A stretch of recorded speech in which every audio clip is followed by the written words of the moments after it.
Ready? Start. Tomorrow is the 53rd anniversary of our independence. As I speak to you on the eve of this auspicious occasion, my joy is mixed with anxiety with regard to the future.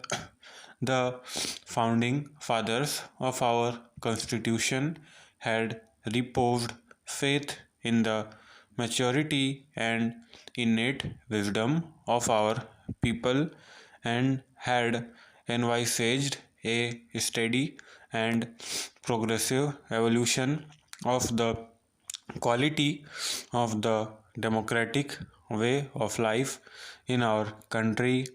They had assumed, and not without good reason, that with our glorious heritage and long traditions of morality and conduct in public life, we would not prove unequal to the challenge of the future. How have we discharged this trust? We should search our hearts on this occasion and ascertain how, when, and why we have fallen short of these high expectations. We are each one of us responsible for the sorry state of the affairs we find ourselves in today. It would be an exercise in futility to find fault with one section of our society or other for the crisis of character through which we are passing. While we celebrate Independence Day tomorrow, we must remind ourselves of the selfless lives of the stalwarts of our struggle for freedom.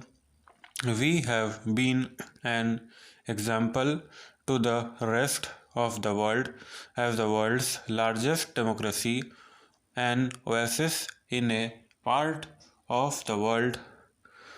Our national edifice symbolizes the noble sentiments enshrined in our Constitution. My countrymen, it is with a deep concern that I speak to you tonight as I see the stresses and strains to which these noble ideals have been subjected to in the recent times. Why do we seek to willfully damage, if not destroy, this great country and the secular democratic way of life so dear to our hearts?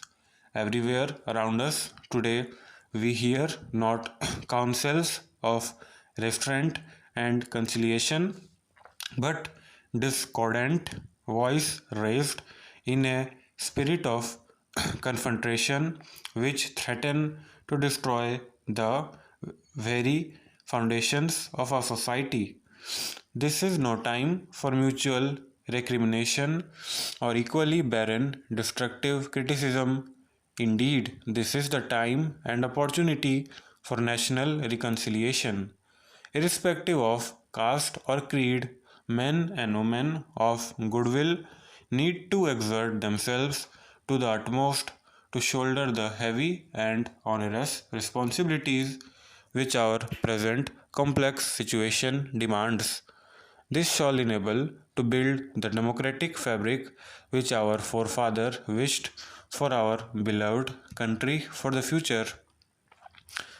I do not wish to point an accusing finger at any political party or line of political thinking for the tensions under which we all live and work today.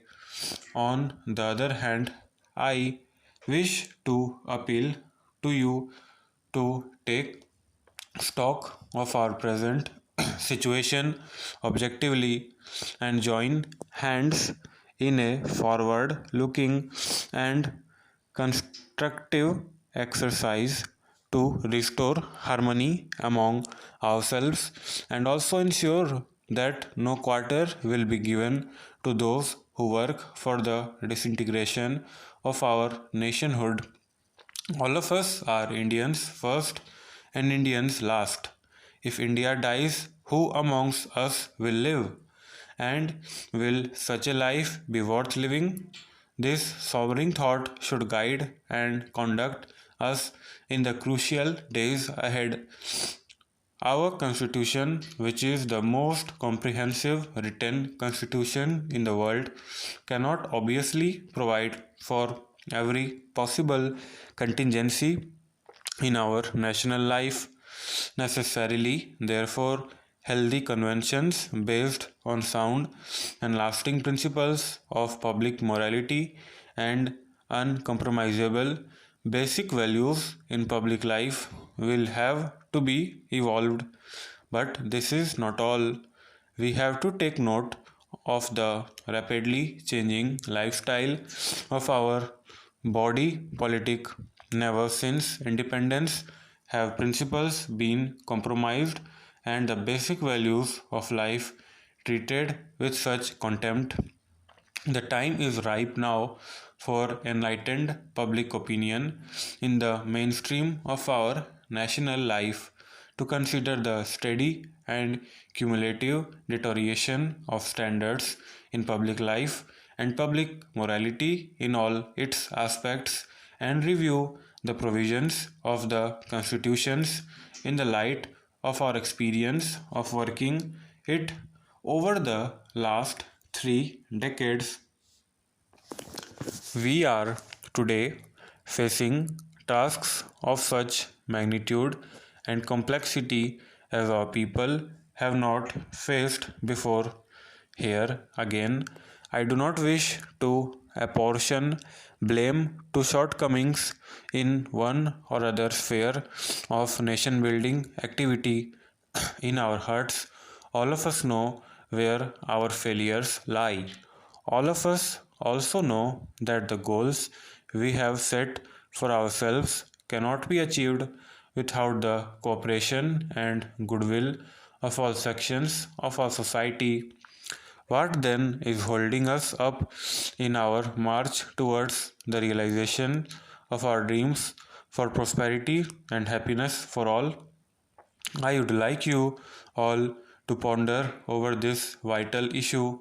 If you do, your conscience will point to certain basic obligations which each one of us has to accept, even if it means the subordination of personal ego for the larger good. Our freedom from alien domination was achieved by the countrywide awakening of our national conscience and the sacrifice of millions of our countrymen, known and unknown, who made the overthrow of foreign rule inevitable. It is a similar awakening of stop